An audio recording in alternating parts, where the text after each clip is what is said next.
Today's class will be about gender ideology and transsexuality.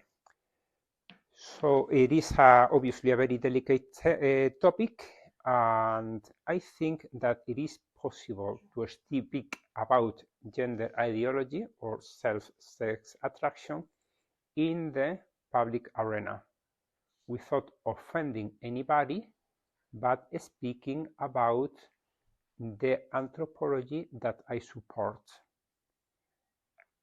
For that, you require to be very delicate with the words, even with the words that you use, and also not to insist in some points that enter in contrast too much with the in the public arena.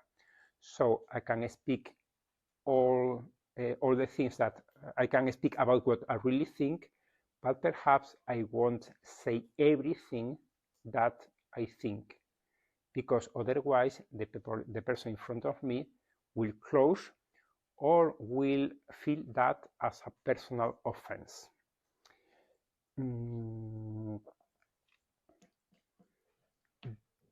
So nowadays the question of gender ideology is a very huge problem in the church and also in society. Pope Francis, as example, has spoken about ideological colonization, about trying to cancel the natural differences between people, between man and woman, about the attacking the ends of the creation, and not from the general, from the small communities, from schools, but also from world countries. So let's study a little bit about that. Gender ideology was born more or less around the 60s, and its origins are in the radical feminism. Mainly when we arrived to the sexual revolution, the May of 1968, in which this feminism merged with Freudianism and with communism, which means that the research, the struggle for the rights of the woman, that obviously has a very positive traits, that women have right to vote. In my country, as example, up to the end of the 60s or the beginning of the 70s, women cannot ask a passport without the permission of their husbands, and they didn't have the right to vote, because the idea in which the society was built is that the society is built not by individuals, but by families. So a family, a vote, not a person, a vote. So it has also some sense.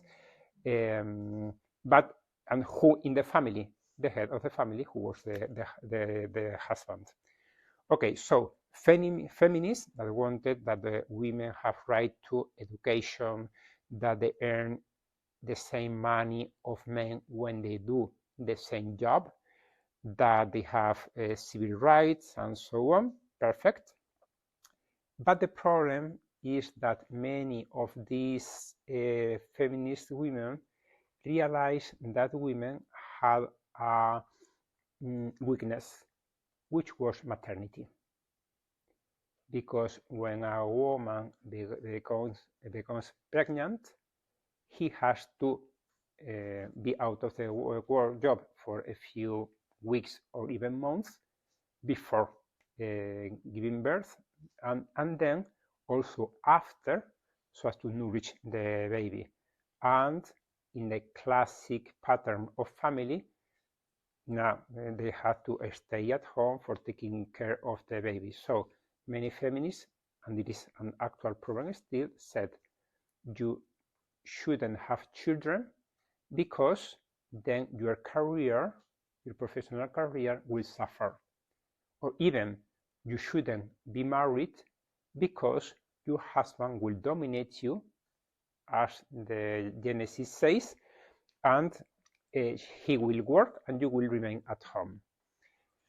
This was this idea, May 1968, arrived in a very key moment, because in the first part of the 50s, it was invented the pill, the anticonceptional pill, that got to separate the procreative dimension of the sexual act with the communicative, with the personal aspect of the sexual intercourse. So they said, it is perfect. Women can have all kinds of relationships that they want, and they are free from maternity. The enemy for this radical feminism was maternity. It was very fostered by Freudianism, that said your real identity is what Freud called the it, your impulses, your sexuality. You are driven by libido, and if you don't act it, you will be repressed and so mentally ill. So feminism, Freudianism, and then communism, the dialectic relationship between classes, between social classes, but also between man and woman.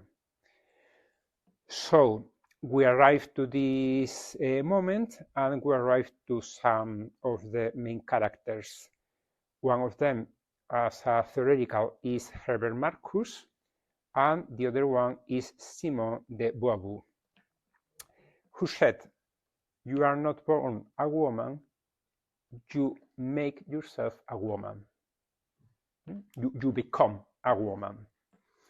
And then the parallel idea, she didn't say that, but we can also say it, you are not born a man, but you make yourself a man, or you become a man. So this idea of gender theory, which begins with starting point, as we said, is this word, this phrase by Simone de Beauvoir, enter in contact with the classic radical feminism. So there is the gender idea entering conflict with the classical, even radical feminists that say, I want to be a woman and I want to have all the rights as a woman. Gender identity says it has no sense to defend that you are a woman. If you don't like your role, you can have a gender fluid and say that you don't feel as a woman. If you have, example, in some countries, for example, in Brazil, they suffer a lot because classically it was not seen well that a woman played soccer.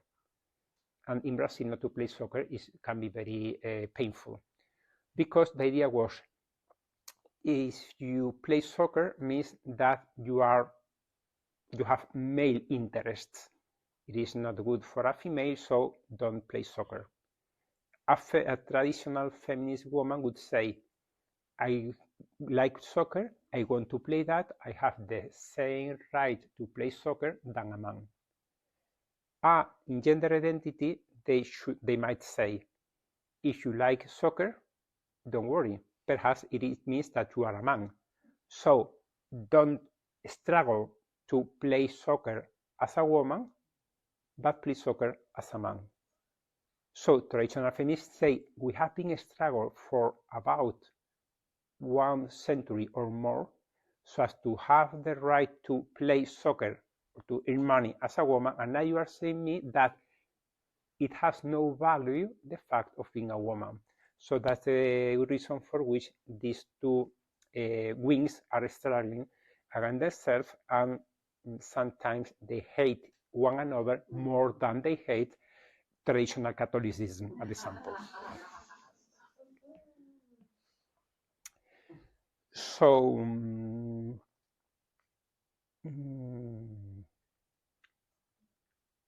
So they have this gender identity has done a kind of a split in what traditionally has been called the sex.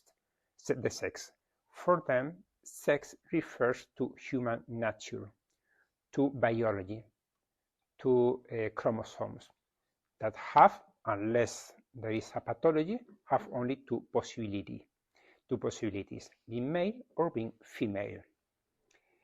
Instead, for gender theory, the important is not what you are from a biological point of view, but what you become out of cultural constructions made by society, by family, and so. And the important thing is how you feel. The core part of the person is not anymore nature, sex, biology, physiology, but identity, which means the subjective sense of who I am. Some authors say that now many atheist people that do not acknowledge the possibility of a soul have changed the soul by the identity, by the subjective identity. What you are, a Christian can say, okay, we are a unity of body and soul, and we will speak about that after. But we give the priority to the soul. For them, the dualism is not body and soul, but body and identity. And the important thing, what you really are, is the identity. So they speak about a biological sex, which is the how you are born, or as they say, the gender you have been assigned to, which is a little absurd. I saw, but I cannot find it anymore. YouTube video that in which a woman pregnant was being done an echo, and she said, "Doctor, what gender are you going to assign my baby?" So it was absurd because the doctor was not inventing like the hat of Harry Potter to assign a house as gender to this, but he was looking for a specific part of the body of the fetus so as to declare, so as to say what I have in front of me is a male or a female.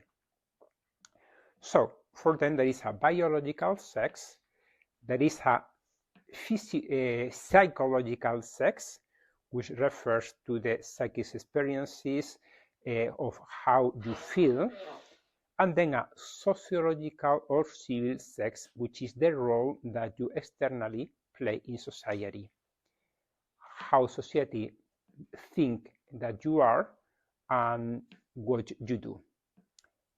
Obviously, this division is not false. There is a biology, there is a psychology, and there is a social life. The question, and we will speak about that in the a little more in advance, is that what people normally seek is integrity between the different dimensions of her life. The normal thing is that the fact that I am a priest, that I am a theologian, that I am a male, that I am a Spanish, and all those things are integrated in a unity.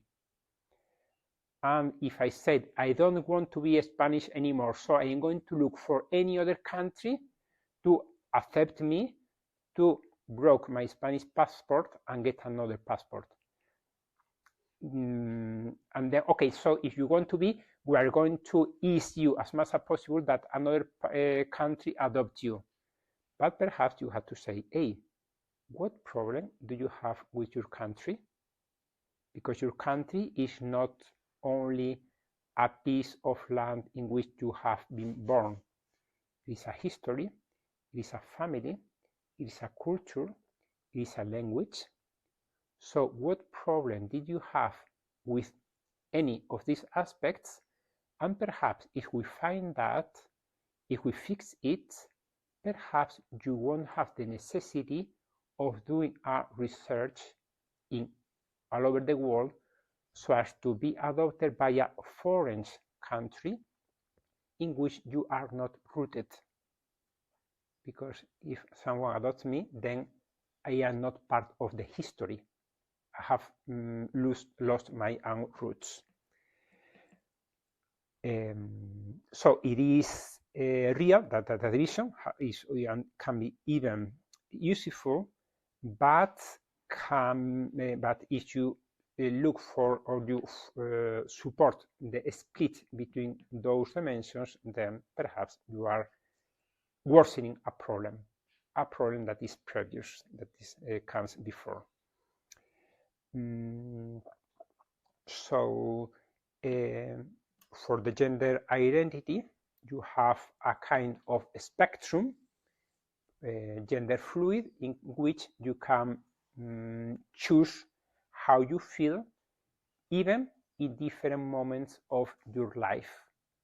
If you are male, female, bisexual, homosexual, and so on. Or it taking in a strict sense, it leads to absurd or even abusive decisions.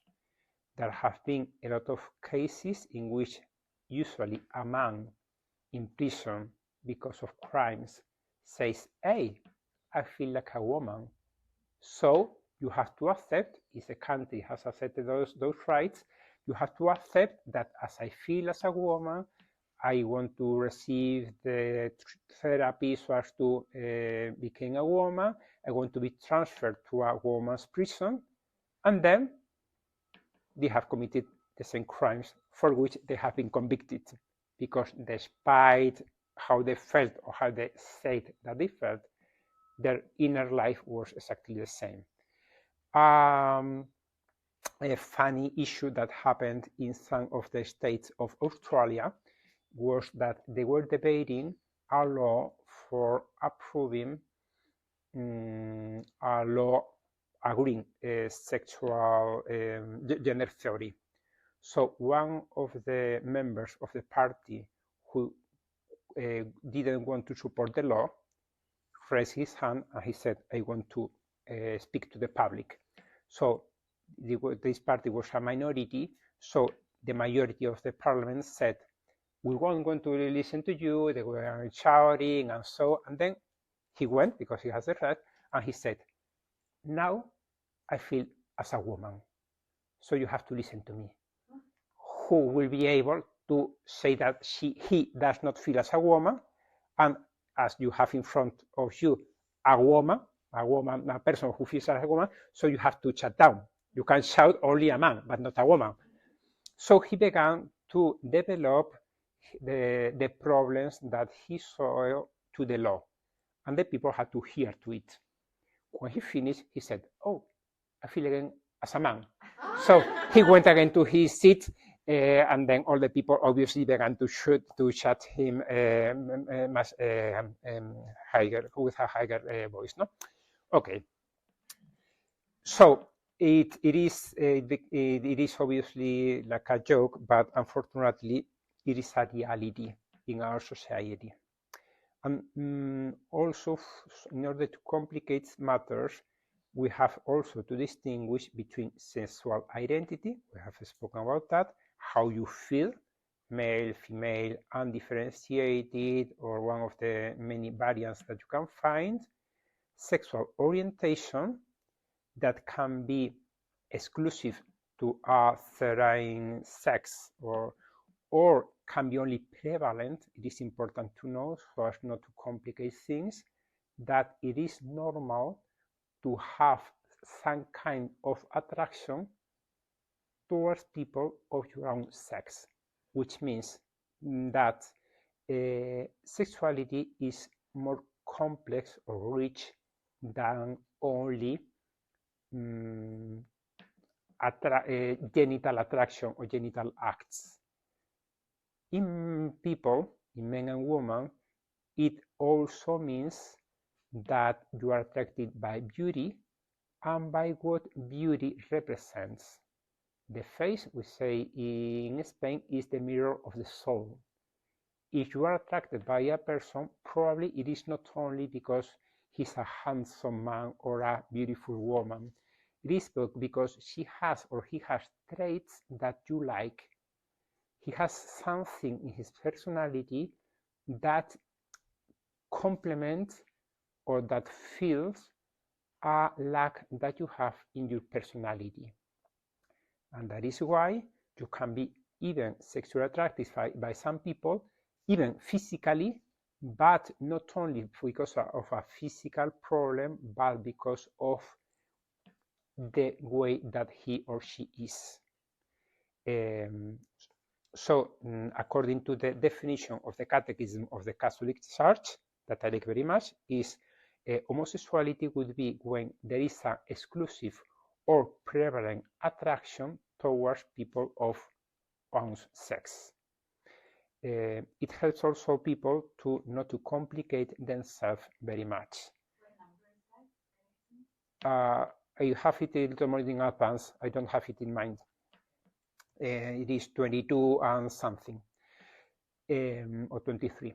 Then, for people who feels in this situation, mainly when they have not constructed yet a strong identity because of the naturality of the ages, because she's an adolescent, or because she has some immature traits in the sense that she has not still built the personality, the identity, even if she had a little grown up, she's in her 20s.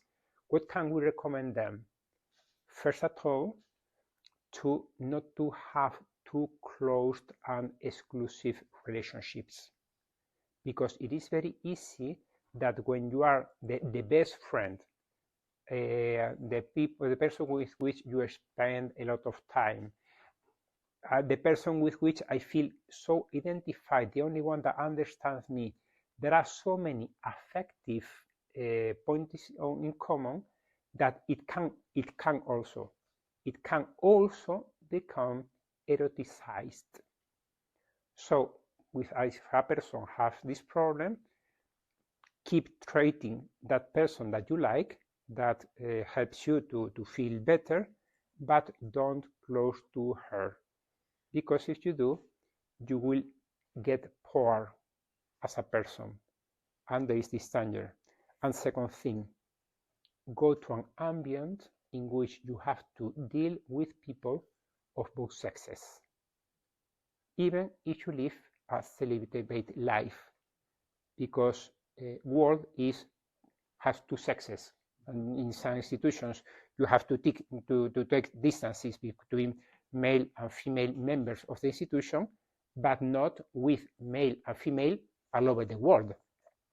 So you have also to be able to manage and to be prudent, obviously, because the heart can also be attached with a colleague in the work, and in your job, and so. But the key question is not being defensive or being rigid in front of the person, but looking at yourself, which means look how and think and reflect while you want to spend time with that person. It is because you are working in a common project. It is because you are colleagues, and so you have to have a meeting, even a meeting one by one, or you have to take a coffee because there is a break in the middle of the day, and then you go to the coffee shop. Okay, but for those persons who have those problems with identity and attraction, and so it is good for them to treat with naturalness men and women, so as to the errors can address outside of a complete male or female world. And this is a problem in institutions. It is very demonstrated that self-sex attraction increases a lot in a single sex environment. Prisons, ships, and religious institutions. Ships. Yes, the classic ships that came from Europe to America were composed only by men. So there was a lot of these problems. And when they arrived to the port, you can imagine what happened. Because that self-sex attraction was somewhat artificial. It was only dependent on availability. When you open your availability, that attraction gets straight. So it solves the problem. Yeah, by itself, or perhaps not, but it can. I have recommended people information in institutions of the church that have this problem. Go out from the job in which you are working now, a single-sex school, something all around your institution, and so, and look for a job in which you have a secretary, in which you have colleagues, in which you have, and then act with naturalness. I finished with a fraternal correction that I received in my first month working in my hospital. In a hospital, you have to deal with a lot of women, obviously. And during my college, I studied in a single school. During my studies in college, my group of friends were only 5 males, so it was very funny because we can speak about, we have great freedom about what we wanted, and so obviously we were also colleagues, but I didn't have really the necessity of speaking with them, because when we had to do a common work, it was only we 5 friends. It was very different when I went to the hospital and I had to spend time with the nurses and with the doctors and so. So after a few months, I was the resident of the first year. The resident of the second year called me and said, "Hey, I don't know who you are or what you are, but please don't do what you are doing, because we all realize that when a male tells you, you want to have a coffee? Yes, sure, and you speak with, but if it is one of us who say, do you want a coffee? No, thank you very much, I'm very busy. Can I speak to you? Yes, but let the door open. But I have to speak to you about a patient, and so I have to speak to you with privacy and with the door closed. And it doesn't matter to me if there is a glass or not in the door. I have to speak to you with the door closed." So you can put, and they are very useful, external mechanism, or you have to challenge yourself and to say, I have to deal with this situation, and then I have to check myself to see, is there any affect that is not according to my identity, to my vocation, and so. And then trust yourself, and then also speak in your spiritual direction. Look, I am now in a new environment in my job, and I have found that in my office, in my group, in my whatever, I will be with 3-4 people, but I have checked myself and I have realized that they are not my kind, so don't worry. Or I have seen that one of them is very friendly, is handsome, or she's beautiful, and I have realized that she or he can be the person with which, if I didn't have my compromises, I would flirt with him. So I will speak to you about this person all the times that we speak in spiritual direction, so as to force me to do an exam and to check my feelings. I think that is a very mature attitude, and without fear, because I trust myself. And then if I feel that I have feelings that I would like not to have because they are not compatible with my vocation, I can go to my prayer and say, the Lord, I like very much this person, would be the person with which I would share my life, but I have a compromise with you. I have a agreement with you, commitment with you. So I want to enhance this commitment with you, and I want to let this pass. And remember that making love is something that lasts only for a time between 6 and 18 months. So just wait and it will pass out. Falling in love, yeah. We can stop here and we will begin in 5 minutes.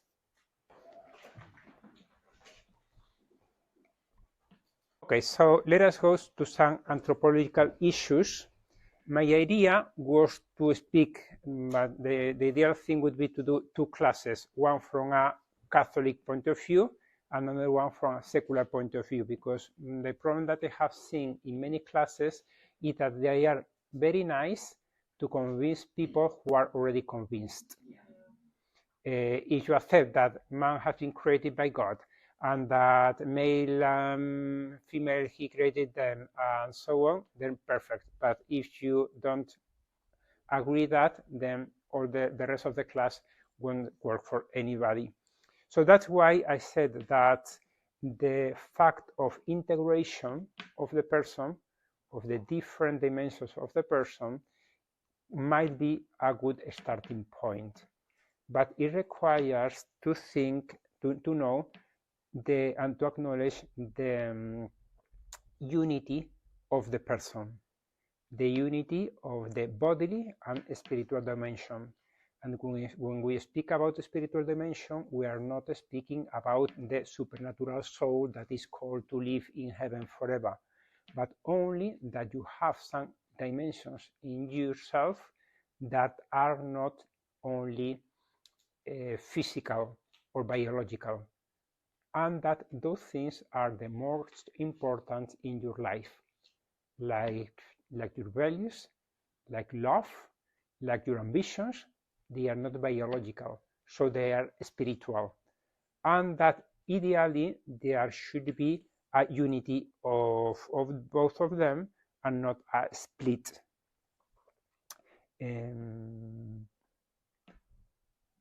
From a more specific point of view, we know that man has been created by God, and then we find the key quotation of the scripture, that is that God created the person male and female, and that duality is directly addressed to procreation, to the call to fill the earth. But in human race, sex is not only related to procreation, it is more rich, because it embraces Catechism of the Catholic Church 2332 and 2333. Sexuality, Catechism says, embraces all aspects of human person in the unity of body and soul. It concerns in particular affectivity, the capacity of love and procreate, and more generally the ability to establish bonds of communion with others. I think that even an atheist would agree with this point of the Catechism. It is up to each person, man and woman, to recognize and accept his or her sexual identity, says also the Catechism of the Catholic Church. This duality, men and women, means not only physical differences, but also psychological differences, because all the person has been made in order to integrate that dimension, So there are also characteristics that are not exclusive, but are specific of man and woman. An example, if the body and the physiology of woman has been made to receive a body inside herself, and woman and man are in unity, it is easily understandable that also your mind has some capacity that eases that reception of a baby and the possibility to nourish him. That's why women are more attentive to details, tend to be more affectionate, tend to show more love and affection than men. Or the contrary, men that have a physical, stronger constitution are made more for resistance, for struggling, for defending the home. Obviously, you can find very affective men and who are very masculine, and very strong women that are very feminine. But these characteristics are both statistically more frequent, and also it has sense. It should part from the unity of the person. Then it means also some kind of complementarity. Men and women can seek in the other what they are lacking, what I don't have. I am insecure, I want security. I'm a little cold and I need the warmth of affection. And then you give me something, I look in you something that I don't have. Obviously, it might be a problem for celibacy unless you accept first that God has to feel that necessity and can feel that necessity. That is why a person who lives in celibacy needs a relationship with God that really fills her, even from an affective point of view. And secondly, you need a lot of relationships that help you not to feel alone, that help you to feel loved. I have already received that talk about relationships in celibacy, and I think it will be available in the YouTube channel this very afternoon, in which I speak about the necessity of friendship inside the same institution, the same house, for people who live in celibacy, and how friendship can help you to satisfy the real need that you have, which is somebody with which to share my ambitions, my worries, my happiness, and so on.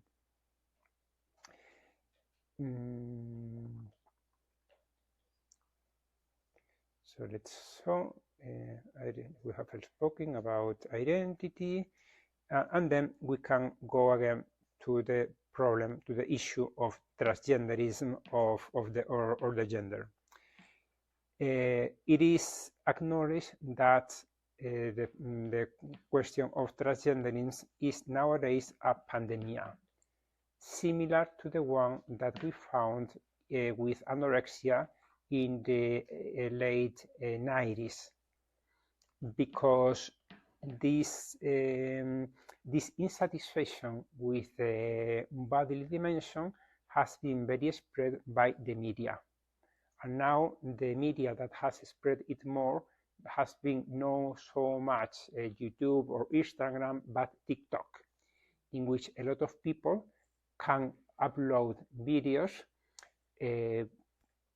with a message very strong and very friendly.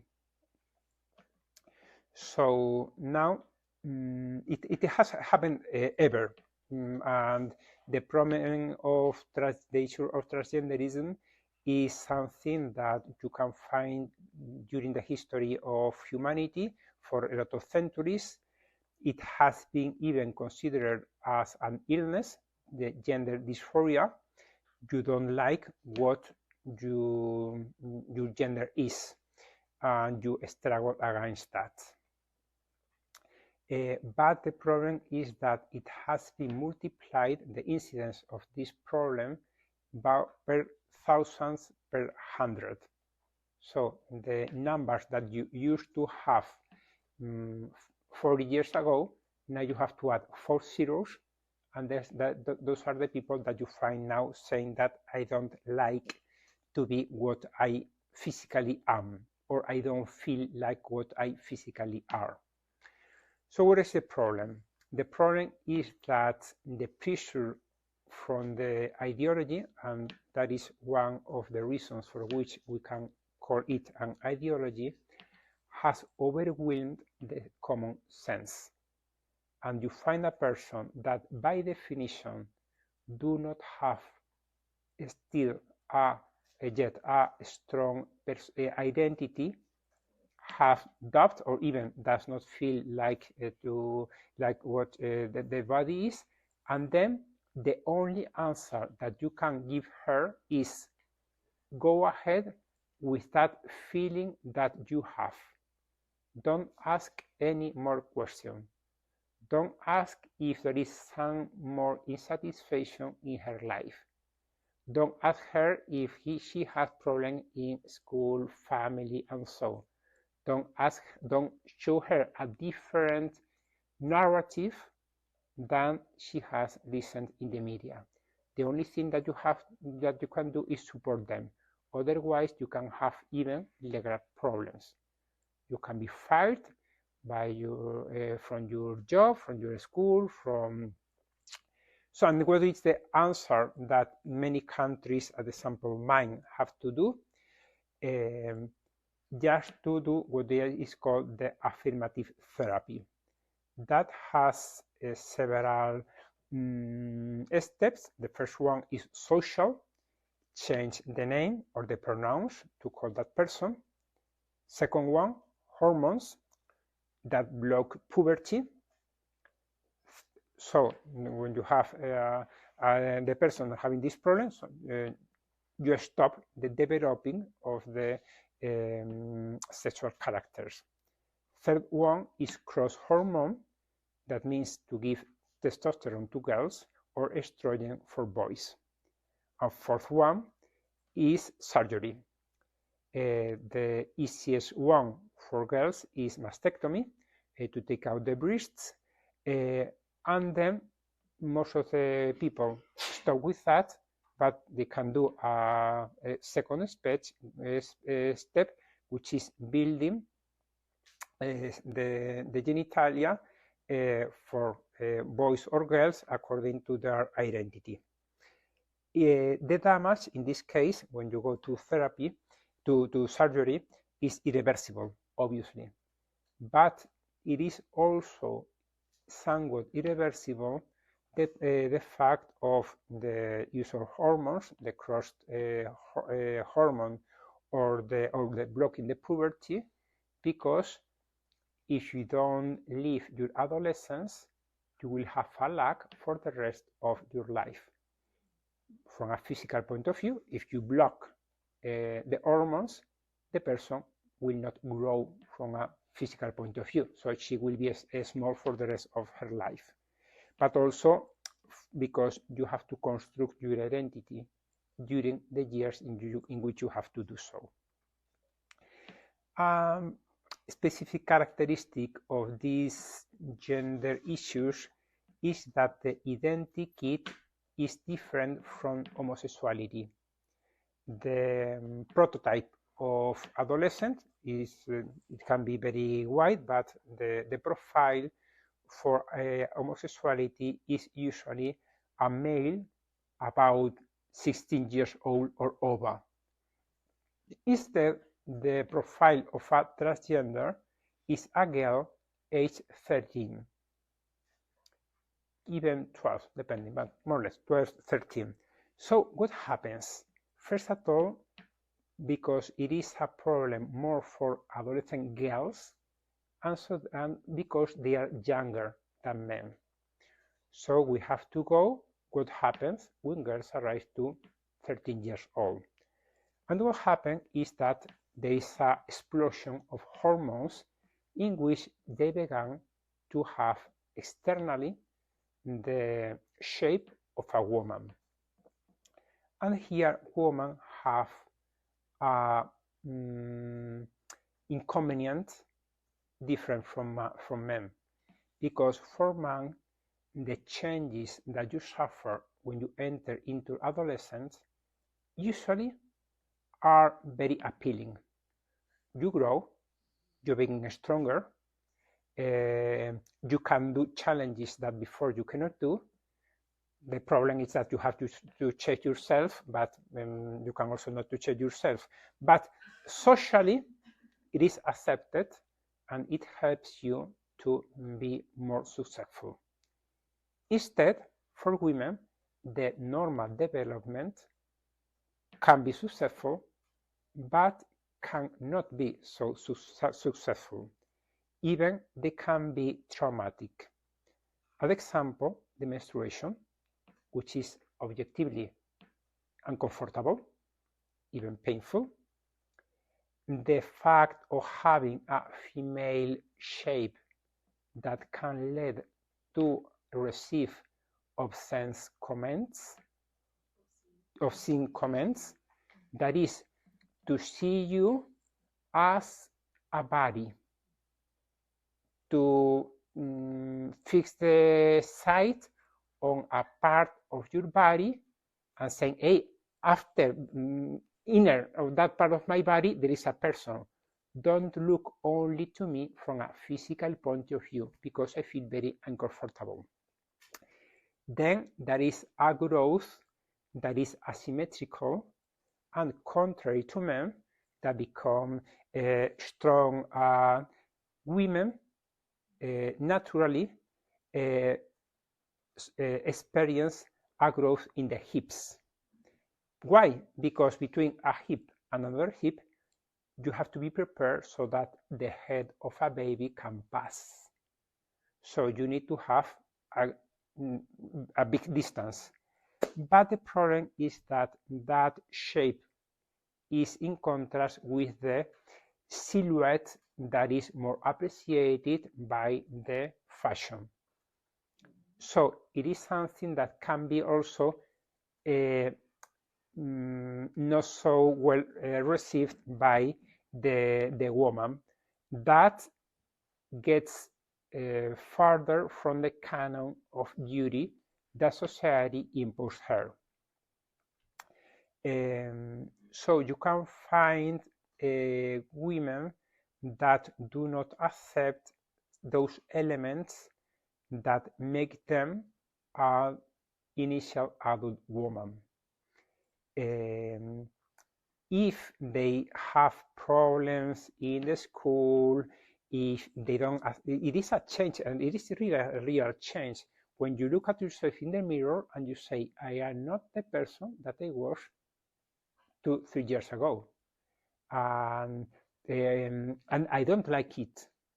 Then, if after that physical change, there are also not acceptance of the role of how I am accepted in society, people looks me in a lustful way, people bully me, and so on, then there can be a refusal of my body as a whole, a refusal of the femininity, a refusal of being a woman. This process is very complex, sure, more complex than I have said. It can not be the case of all the people who suffer that, but many studies show that it is very frequent, and it is the usual profile of women, of young girls, that come with a problem.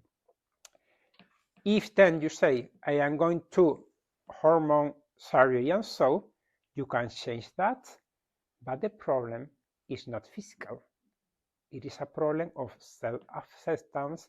It is a problem of social acceptance. It is a problem of social canons of beauty, and so that will remain the same. And so many people that has done the step to change, after a time when they have built the identity and all those inner chaos of adolescence has passed, they see that they have ruined their lives. They cannot have children anymore. They don't like neither how they are now. They repent what they have done, or even, as a mother said, she said, I'm very happy that this easiness to do a transition was not present in my times. Now I am a 50-year-old woman. I have 5 children and a nice husband, but my adolescence was very problematic because my puberty was very painful and challenging for me.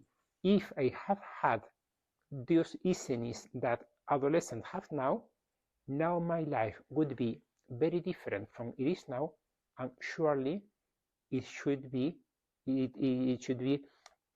very much more sad.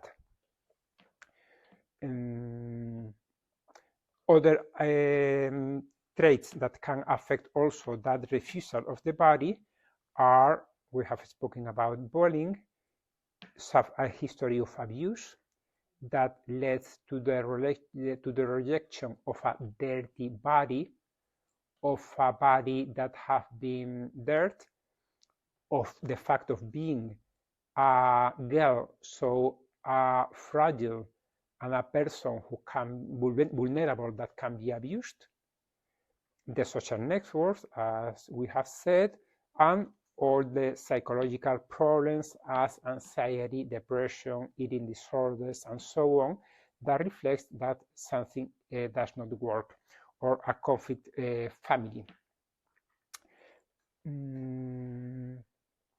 So many times this problem is like the sting of an iceberg that shows that there is a problem and hides 90% of the problem. So if you try and solve only the 10%, you are going to keep hidden the 90%. Then when these people, if they are insecure, if they have been rejected and so, and they offer themselves as trans people, then many times they receive automatically a social acceptance, part spontaneously, part forced by the laws, the legislation, the media, and so.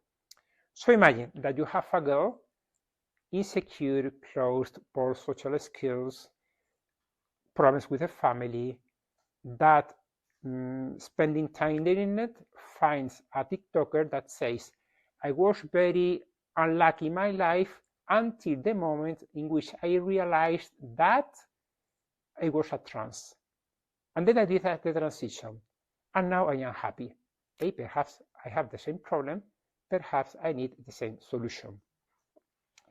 And then the person that was closed and rejected receives that attention and that respect. And even for adolescents, it can be also very appealing, the fact of being transgressive with society, with family values, to be progressist, to be okay. And then we have also the defense against the people who do not accept that, which is the transphobia and so on. Remember that I can disagree with you, but I can love you. I can respect you, but I can not to agree with the decisions that you are taking. The fact that I don't take your own decisions does not mean that I hate you, that I blame you, that I consider that you are a bad person, and so on. Paradoxically, the social speech is to support the people who take the decisions of doing a transition. They are very brave, they are themselves, and so on. But what about the people who repent and say, hey, I don't want anymore, I'm going to do a step back? In this case, usually they are called betrayals, transphobic. You have left yourself influenced by your family, by the conservative ideas, and so there is also here a kind of inconsistency.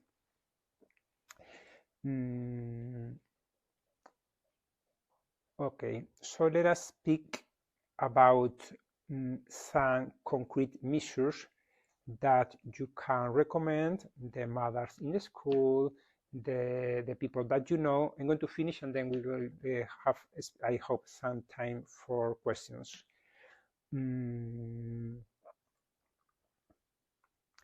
So, a typical phrase, I was born in the wrong body. It is a cliche, very extended, but it's not true. Everyone is born in the body that has happened her to be born. So the thing is the same body that I was born as a grown body because I wanted to be dark haired and I am blonde, or I have two big ears or whatever. Well, instead of changing that, you can also change it. You can tint your hair, but perhaps you have to try and do first a work of self-acceptance, and not to act your feelings, your emotions immediately. Also because the gender is not chosen, the gender is genetically determined from conception, and independently of how many hormones you take or what kind of surgery you do, your chromosomes are in any single cell of your body telling what you are. And a person who does a transition becomes automatically, I don't say that she's sick because of doing a transition. What I did is that she will be as a sick person for the rest of her life. She will need medications, she will need hormones for the rest of her life. So in some way she's becoming as a sick person because of that decision, because the body insists in telling her what she is. So how can we help those people? First of all, as Christ himself would do, with an exquisite charity, knowing that they are suffering people, that they are beloved children of God independently of their choices, and that they are, if they have been baptized, members of the church. These inner conflicts are not sinful in themselves, but they are a kind of moral problem because it leads to take decisions that are not compatible with your dignity, with your bodily and spiritual dimension, and also to have acts against your body that mutilate it. So they are not neutral, they are not indifferent. You can have the inclination, but you can also wait, and you can not to be driven by your feelings.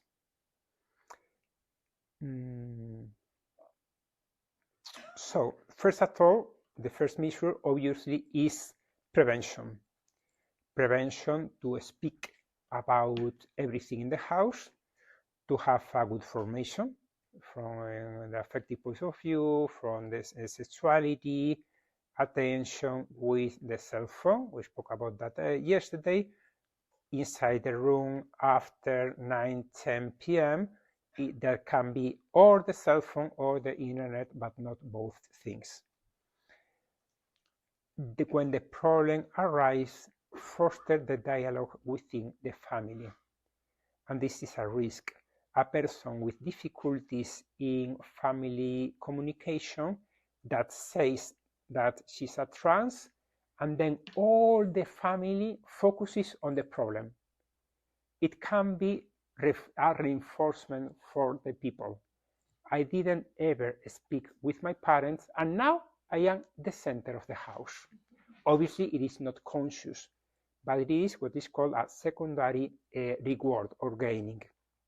So the parents have to listen to her, have to speak to her, but not only about the issue of transgenderism, but to spend time with her hobbies, for a walk, for a sport, and so on. Clarify her all what we have spoken before about sex, gender, social role. You can like to play soccer or to do boxing or anything, and to be a female woman. Attention with pornography, because it can be also a door for entering into those problems, not so much for transgenderism, but for homosexuality. Many people that perhaps are in this stage of adolescence, very vulnerable, enter into self-attraction issues because of pornography. Then shift the adolescent's attention away from herself and from the body.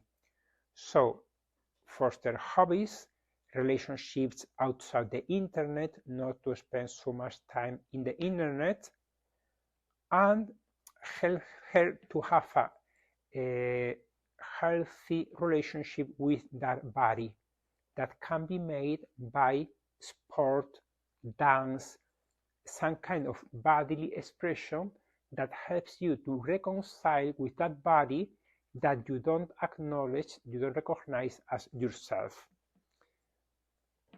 It is really helpful because dance, as example, mainly for girls, is a way of using your body to express yourself. Dance, modern dance or ballet. Then this is from the physical point of view, but also from the psychological point of view, help them to manage their emotional world so that they don't somatize their psychological problems. So show her the alphabet of the emotions about which we have already spoken. If she cannot say I am blue, she will say I don't like my body, simplifying a lot the things. Then help her to read her life from a more objective perspective. For 10-15 years, you didn't have any doubt that you were a girl or a boy. What happened? Was anything growing inside yourself without you realize? Was it your gender identity, or was it perhaps your relationship with the people? Are you sure that you were wrong before and not now? It is usually advisable to go to a psychologist not because of the issue of gender identity, but because of so many problems about which we have already spoken, because of your social skills, because you feel depressed, because you don't like yourself, because you have problems in your house, because your father went away or was abusive and you miss him or you refuse him. A general objective goal is to get time, because it is part of adolescents the fact of changing their mind, and sometimes to shift their mind violently from one day to the other. It is something strange for you that the best friend, hobby, or career or grade that she wants to study today, tomorrow, it is just the opposite for an adolescent, for a 13, 15 years old girl. It is normal. So it is also normal that they also change their minds. So try and get time. That can be months or can be years. It means that sometimes you have to give her some painful points in order to get things a little quiet. For example, changing nouns and pronouns in extreme cases, in which the girl says, if you don't call me by he and not by she, I don't let you to speak me at all.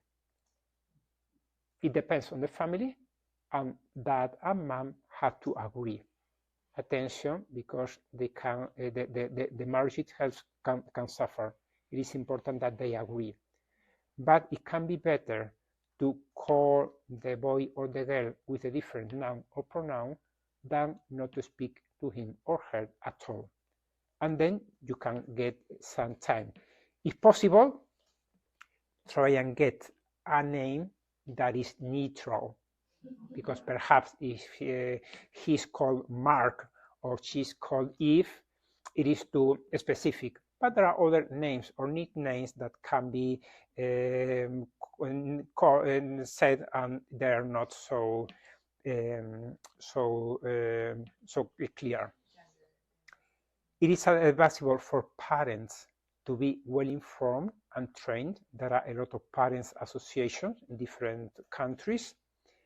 It is good for them to spend time with a teenager, to navigate in the internet, and to speak together about what the adolescent is watching. Okay, you say that you have a lot of information about your problem, and so okay, can I see it? Let's sit together. I'm not to blame her or her. I'm going just to know, and then make the adolescent think.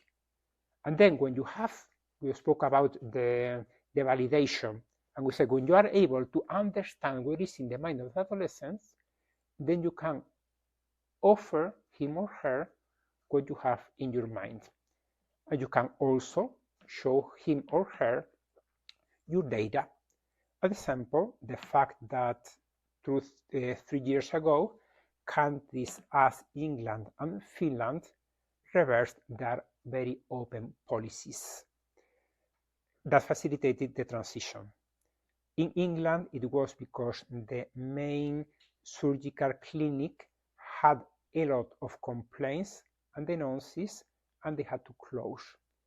People who said, I went there with a problem, and they said to me, okay, don't worry about the psychological issues, you are going to do the surgery. And then they repented and they said it was not a real informed consent. They should have to ask me for my psychological background, because now I understand that it was the problem. In Finland, they had rejected sex surgeries for people under 25 years old. Under 25 years old. The state does not pay for such a surgery. And finally, to repeat the people, the teenager, from the parents and from the people that are around them, that they love him or her, even if they resist the transition, even if they don't give her what she's asking. I'm doing it because I love you, and I can demonstrate you for a lot of reasons that I love you, because I am giving you in so many other aspects of your life what is best for you. When it is a good family and when there has been dialogue, usually it can be a possibility of growing and of loving more one another. Last thing, the married couple have to protect themselves, even more than the boy or the girl. Attention, because it can be very painful when they struggle one another, the husband and the wife. They are not sure if the choices that they want to do will help the adolescent or not. And the worst situation is that the adolescent, despite all the efforts, follows her way and does the transition and lets a marriage broken because of the problem. So it is against the natural instinct of protecting your child, but protect your marriage. Your marriage will be for the rest of your life. And it can be repeated to people with children with different problems. The person you are going to live with for the rest of your life is not your child, your son or your daughter. It is your partner, and you have to protect that relationship. Okay, so that's all what I have to say. I think it is almost the time. I don't know if you prefer that you stop here, and we can answer the questions tomorrow. We will have only one topic, the topic that is left, and then we can go to have lunch.